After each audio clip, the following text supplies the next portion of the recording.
at an Atlanta apartment complex has some without a home this morning. The fire so intense, at least 2 floors collapsed. Our Erica Murphy is live with what we're learning this morning. Plus, Gen Z has some power in the upcoming presidential election. We hear from young voters on what's getting them to the polls.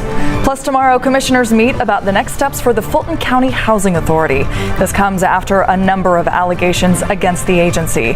What we know about the meeting coming up tomorrow. Thanks for joining us on this Sunday. I'm Christy Diaz. Today is July 28th. We want to help you plan the rest of your weekend.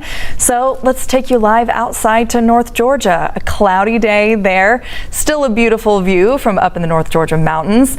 Bringing it back home to the metro, let's check in with meteorologist Nicole Hartford for your weather impact forecast. Nicole, how's our day shaping up? Well, it is going to be kind of a soggy day for many. Not a washout by any means, but some isolated to even scattered showers and storms will be possible at any point throughout the day today. Similar to what we've seen through much of the month, our rainfall potential really going to be highest through the afternoon hours. So between about noon and 7 or 8 o'clock in the evening, that's when showers and storms will be most scattered even into the numerous range. For right now, though, very spotty activity. We're already starting to see a little bit of development, but this is primarily very light rainfall that stretches up into far North Georgia, and then some of that rain also making its way into the metro area right now with isolated showers that are moving on into the perimeter. These stretch from the Mableton area all the way down south through Irondale, and as we go through the next couple hours, we'll continue to see not only isolated showers, but a little bit of storm activity later today. For right now, it's a nice, but yes, a cloudy view as we look from Northside Hospital towards the King and the Queen.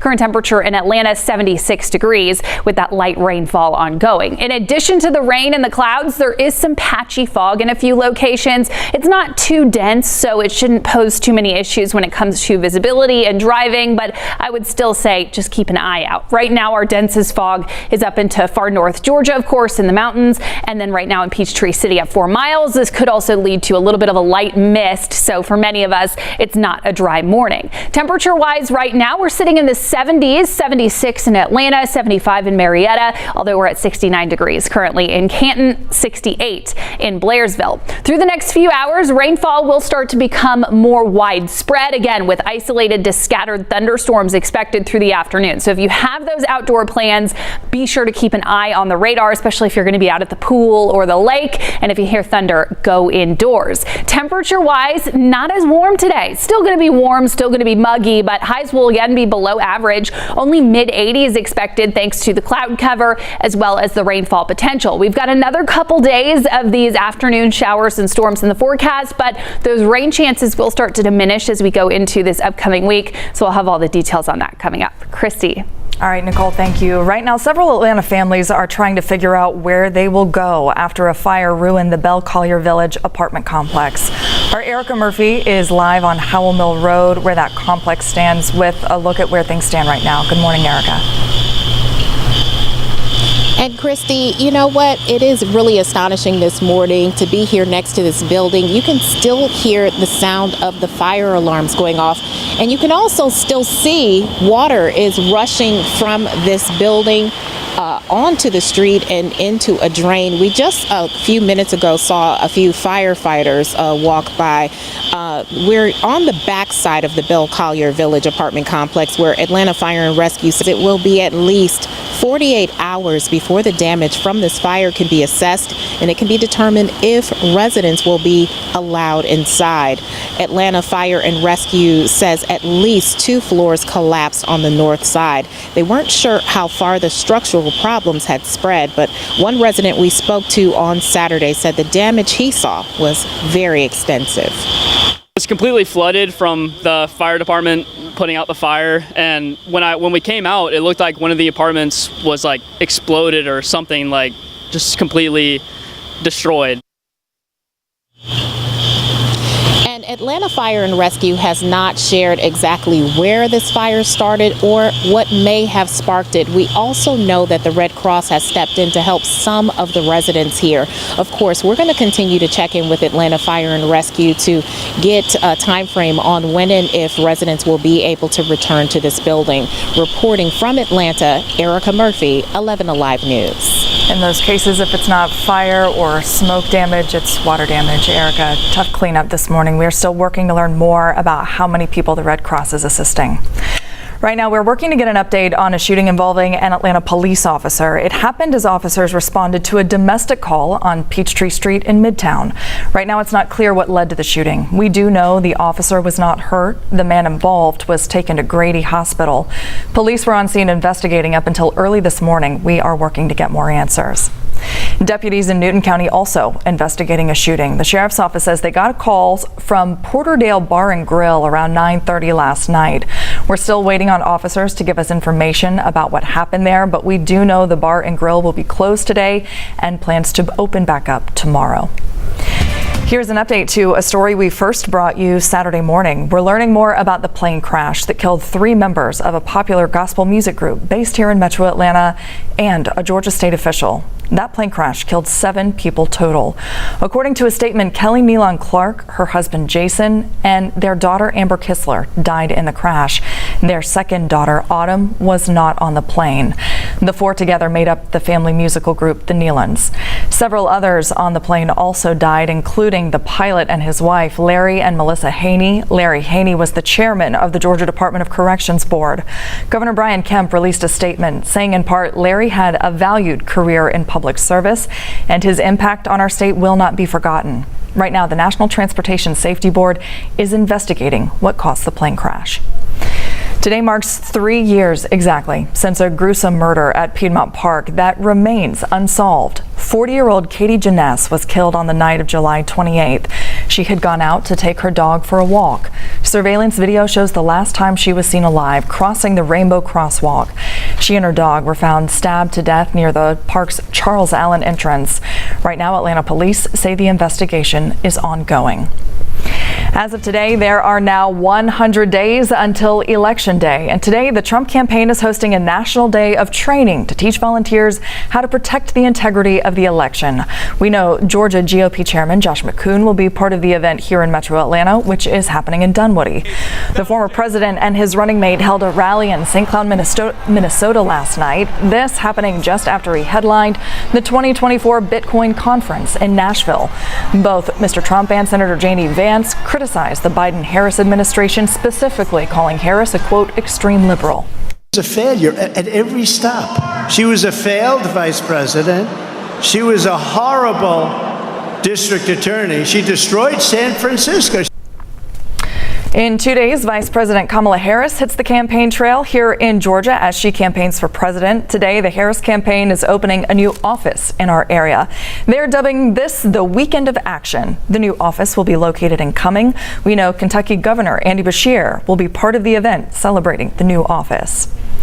The power of Gen Z voters is making some presidential candidates shift their focus, especially here in Georgia. 11Alive's Teresa Bowles spoke with voters about what's energizing them to get them to the polls. Your generation is leading on the most important issues of our time. The year of the youth. The 18 to 40, the election results are going to be very dependent on the young vote. Voters leaning left and right agree that young voters can shift the 2024 presidential election, especially in the Peach State. Atlanta and Georgia as a whole has always been a state of transformational strength. People have counted us out for many years, but strong base for the Democratic Party is in Georgia. Getting those votes matter. That's why Vice President Kamala Harris delivered a digital address at Atlanta's Loudermilk Conference Center to ramp up support from Gen Z. Atlanta Young Republicans President Winslow Jones says former President Donald Trump will have to do the same to win the state because she sees the margins as too close. 46.8% for Kamala, 46.7% for Donald Trump. So that leaves 6.5% undecided. So there has to be a decision on where the youth stands. Voters of Tomorrow Vice President Marion Smart says what's driving Harris's supporters to the polls are climate change, gun violence, education, and reproductive rights. rights. They should not have less rights than my grandparents or their grandparents. With a strong opposition to a form of conservative blueprint that 21-year-old Smart believes is getting old. Trump and Project 2025 does not represent me or the values of my collegiate mates or my friends. Jones says she understands how Project 2025 can be polarizing. The heart behind that can be good. However, it does appeal to the people on the very far right. I do agree that, yes, that could deter people away. But she also believes if young Republicans focus on the issues, the economy, world peace, national security, and education, Republicans can win Georgia this year. No matter what happens, voters recognize that they're not too young to transform this country. We are staying on top of the political headlines that matter to you during this election year. And remember, in addition to updates on air, you can head to 11alive.com and click on the Politics tab. This week, we expect to see some movement in the YSL RICO case. This is the trial involving Atlanta rapper Young Thug and 5 other defendants. Defense attorneys are pushing for the new judge to declare a mistrial, and several defendants are asking to get out of jail on bond. Prosecutors also filed a motion that would stop the defense from publicly talking about the case. The new judge, Judge Whitaker, will begin hearing these motions on Tuesday. She hopes to resume trial in early August. Happening tomorrow, the Fulton County Board of Commissioners is holding a special called meeting where they will discuss the county's housing authority. We have recently told you about allegations of sexual harassment, financial misconduct, and poor management. 4 members of the board have resigned, leaving only 2 members left. The concerns surrounding the housing authority led to the chair, Antavius Weem, to reach out to HUD, the federal governing authority. Earlier this month, HUD responded, saying the agency could face sanctions and financial penalties. We spoke to one woman who says she has been unsuccessful trying to get help from the housing authority. She says the process was so slow that she was homeless for months in 2021. I wanted better for me and my daughter, and I decided to come to Atlanta, Georgia, because I thought it would be better. And I reached out to the housing authorities. It took them so long to port me over. I almost lost my voucher. The meeting is tomorrow at 10 a.m. Commission Chairman Rob Pitt says the board will discuss the possible resignations or removals for the remaining board members. All right, let's get over now to meteorologist Nicole Hartford for another look at your weather impact forecast. Hi, Nicole. Hello. A few showers already this morning. Not a lot in the way of rainfall, but if you're headed outdoors, just take a quick peek at the radar to make sure that there's no light rain. It is predominantly light at this point. We have showers that stretch from far north Georgia all the way down through metro Atlanta, with some of that light rainfall really on the southwest side out towards the airport, and then stretching down southward as well from Cobb County down into portions of Henry and Clayton County. As we go through the next couple hours, we'll continue to see some of this spotty activity. It's just the start of what will end up being another pretty active day weather-wise across North Georgia, all thanks to this tropical moisture. This is pushing in abundant water that leads to these daily scattered showers and storms. Most of us ended up staying dry yesterday, but we've got good rainfall potential for this afternoon, and I think coverage of the rain today compared to yesterday will be much more widespread. Our rainfall already this month has been impressive, to say the least. We've picked up more than 9 inches of rainfall accumulation in Atlanta, and that has put us up to the 6th wettest July on record so far. We've still got 4 more afternoons of these daily scattered showers and storms that could lead to additional rainfall accumulation. While Atlanta, though, has seen abundant rainfall, we haven't seen quite as much across some portions of the state. This is our rain totals just from the last 7 days. We've managed to pick up nearly 4 to 5 inches of rain through metro Atlanta, but you see this little spot up into northwest Georgia where rainfall totals have been much lower over the last week, with only a couple tenths of an inch to an inch of rain accumulation in many spots. So some have been a little more fortunate than others when it comes to the rainfall. We'll still see plenty over the next couple of days. Most widespread rain comes today, tomorrow, and then into Tuesday, and then showers and storms turn more isolated by the middle of the week. So if you're going to be outdoors today, much of the rainfall, at least the rain you'll need to be on the lookout for, will be after lunchtime. That's when our afternoon pop-ups are more likely.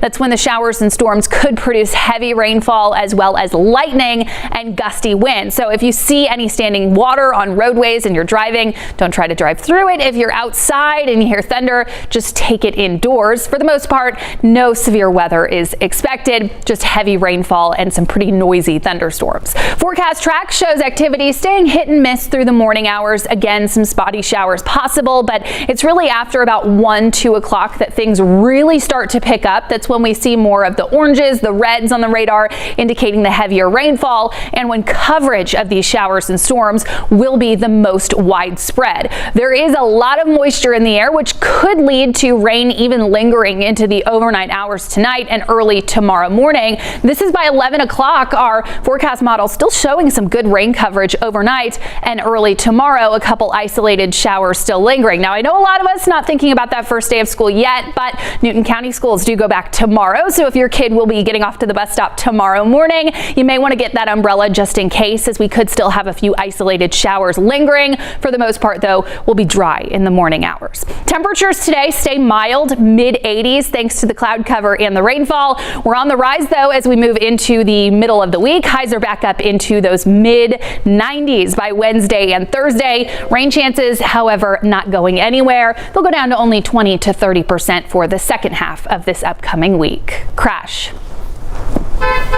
Happy Sunday fun day. GDOT doing a whole lot of work on 285 and 400. Most of the restoration project is done. A couple small things to take care of. And of course, this one's a long-term shoulder closure going on for that auxiliary lane 285 westbound from Mount Vernon to Riverside Drive. That's going to be a 3-month project. And of course, they are demolishing the old Mount Vernon Bridge. Now, up to 3 lanes could be closed in both directions. This is Monday through Saturday at night, 9 p.m. to 6 a.m. So just be prepared if you're up and about early or a little late at evening. All right, to the west side, it's more paving, 285 south from basically Atlanta Road down to Bolton Road and I-20. Later on in the evening, double lane closures all weekend long. Out west, this is huge. They just tell us I-20 east and west from Six Flags to Douglas County. That's a lot. Various locations, they'll have lanes closed from 9 p.m. to 6 a.m. And of course, DeKalb County, you got to be familiar with this one. I-20 east and west near the perimeter. You've got also I-20 out towards Wesley Chapel and Panola. A lot of work, a lot of lane closures, a lot of pacing. Make sure you go to Covington Highway as an alternate.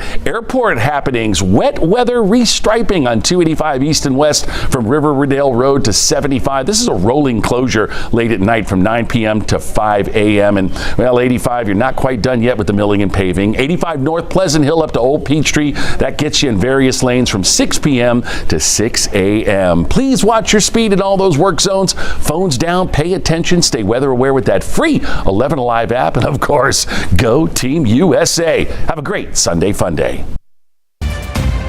To more of your top headlines this morning, at least 12 children and teens are dead in Israel following a rocket strike on a soccer field. Israel blaming the Lebanese group Hezbollah for the attack, although the group denies this.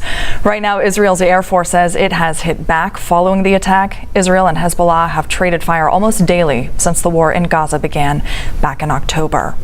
Right now, a mother is one step closer to getting answers after her son, a military veteran, died in the DeKalb County jail. Kristen Collins was 27 years old. He died in March of this year after struggling with PTSD. His mother tells us she has questions since 2 different autopsy reports show conflicting reasons for his death. So now we are getting a closer look at the video that she says shows neglect. 11Alive's Angelina Salcido went through 4 hours of video and spoke to this mother about her son's last moments. That was my boy. Happy birthday, Mama.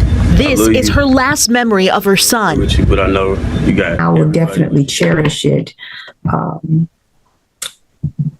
the rest of my life. Jonna Milburn's 27-year-old Christian Collins was her only boy, a military veteran who she says struggled with PTSD. March 15, 2018.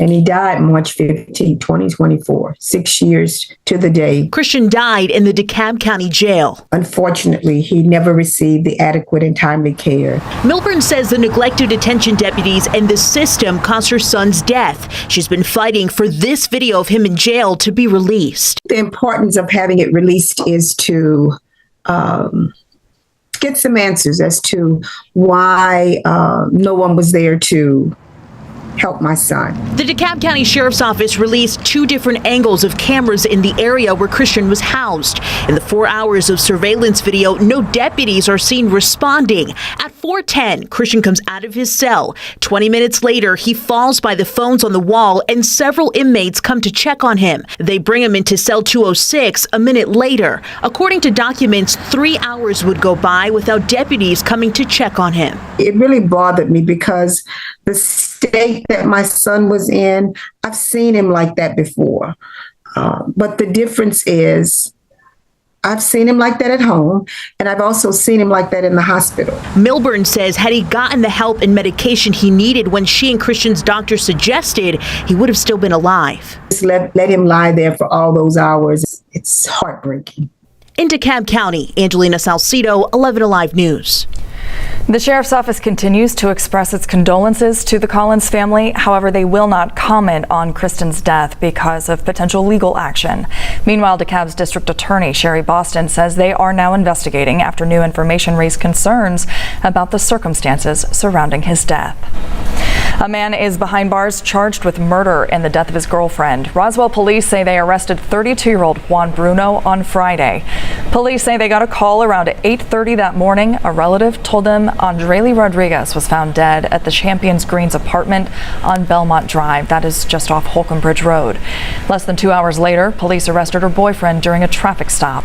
Bruno now faces murder and weapons charges. He is currently in the Fulton County Jail. In Henry County, police are warning the public about skimming machines that have been installed at many self-checkout terminals throughout the county. Skimming machines collect data from cards swiped through the machines, including SNAP cards. Police say if you use a tap-to-pay system or a credit card chip, your card will not be affected. 8:21 right now, a live look at Hartsfield-Jackson International Airport, where this morning we are happy to report there are few delays, even fewer cancellations. It is a stark difference from what we saw last week following the global CrowdStrike tech outage. As the airlines came back online, there was chaos with Atlanta-based Delta. Customers were left stranded for days because of delays and cancellations that spanned much of last week. But once that situation was handled, we heard from a number of passengers about lost luggage. And now the airline revealing more about its plan to make things right for all of the people who were affected. Delta says if your trip was disrupted, you could cancel on the website and get an automatic refund for the unflown portion of the trip. The airline also says it's allowing customers with booked flights from July 19th through today who chose not to travel to cancel and request a refund for the unflown portion of the trip. Some of you may have even had to pay out of pocket in the midst of all of the issues, hotels, food, other ways to travel. Delta says it has expanded what can be covered for reimbursement. We have much more on how the airline is responding to the disruption on 11alive.com. Right now, a city in DeKalb County wants drivers to slow down. Leaders in Avondale Estates have approved $100,000 to add crosswalks, stop signs, and other safety measures to make drivers more aware. 11Alive's Kara Spelger has reaction to these changes. Well, neighbors say they are long overdue, and over the years they've noticed an increase in traffic in the area. They're hoping these changes will prevent someone from getting hurt. Traffic along South Avondale Road was steady Friday afternoon, but the volume and the speed of those passing by. It's always kind of been a big thing because that's a main highway or a state highway, and so a lot of people cut through here. Here being the city's residential neighborhoods. But drivers will soon be forced to ease off the gas. City leaders this week approved funding for a series of changes to the roads along South Avondale Plaza and Kensington Road. City Manager Patrick Bryant says changes are in response to development in the area. Doesn't make me feel all that well. I prefer the people to slow down. The plans include a roundabout, crosswalk, golf cart parking, and added stop signs. In response to major construction on Highway 278, we want to ensure that traffic is moving through the residential area in a responsible way. Bryant expects the changes will be installed in the next 2 months. People who live and work here hope it will slow things down in the community they call home. I would love to see the results. These alterations will not be permanent. City Manager Patrick Bryant says all of these changes will be temporary so the city can make adjustments based on public input. In Avondale Estates, I'm Kara Spelger, 11Alive News. Happening today, Amerigroup Georgia is helping kids in DeKalb County get ready to go back to school. They're hosting a giveaway at the Exchange Park Recreation Center. The kiddos will be able to get haircuts and hairstyles as well as school supplies for their backpacks. It runs from 1 this afternoon until 5. And as kids in Fulton County get ready to head back to class, the district is helping them get ready with a back-to-school pep rally. Banneker High School and Riverwood High hosted the event Saturday. It featured health screenings, free supplies, grocery giveaways, and an expo of all the departments in the school district. Leaders say the purpose of the event is to prepare students for the new school year and foster transparency and community engagement. This is the 8th year Fulton County Schools has hosted the event. FCS students return to the classroom a week from tomorrow on August 5th. And as you get ready for the first day of class, no matter where you are in the metro, text the word school to the number on your screen, 404-885-7600. We'll send you a couple links with information to help make it a smooth transition into the new year. Nicole. A few spotty showers to start off the morning, but most of us are dry at this point. We'll turn our isolated showers into some scattered thunderstorms throughout the afternoon hours, so if you'll be outdoors, just keep that in mind. It won't be a complete washout, but it is very likely that you see rainfall at some point throughout the day today. The rain and the clouds will keep temperatures pretty mild in the low to mid 80s. These scattered showers and storms not really expected to get up to severe criteria, but they could produce some very heavy rainfall, which will elevate our flood risk today. A marginal risk extends throughout much of North Georgia, with the far northwestern corner of the state in that higher slight risk for some heavy rain that could lead to flooding throughout this afternoon and evening. We'll keep rain chances in the forecast through today, tomorrow, really the next 7 days, but our rain potential, at least through Tuesday, looks a lot better than what it does the middle of the week. Scattered showers and storms are expected each and every day, mainly in the afternoons today and into the start of the week, and then rain chances go down to only 20 to 30% for the second half of the week. As rain chances go down, temperatures will be on the rise. It's mild today, but it's still muggy, and high temperatures will be climbing up into the low to even the mid 90s by Wednesday and Thursday. Christy. Here we go again. Okay, Nicole, thank you. Right now, competition continues at the Summer Olympics in Paris. Our Cheryl Preheim and Faith Jesse join us now with a look at one of our local Olympians. Hi, Faith and Cheryl.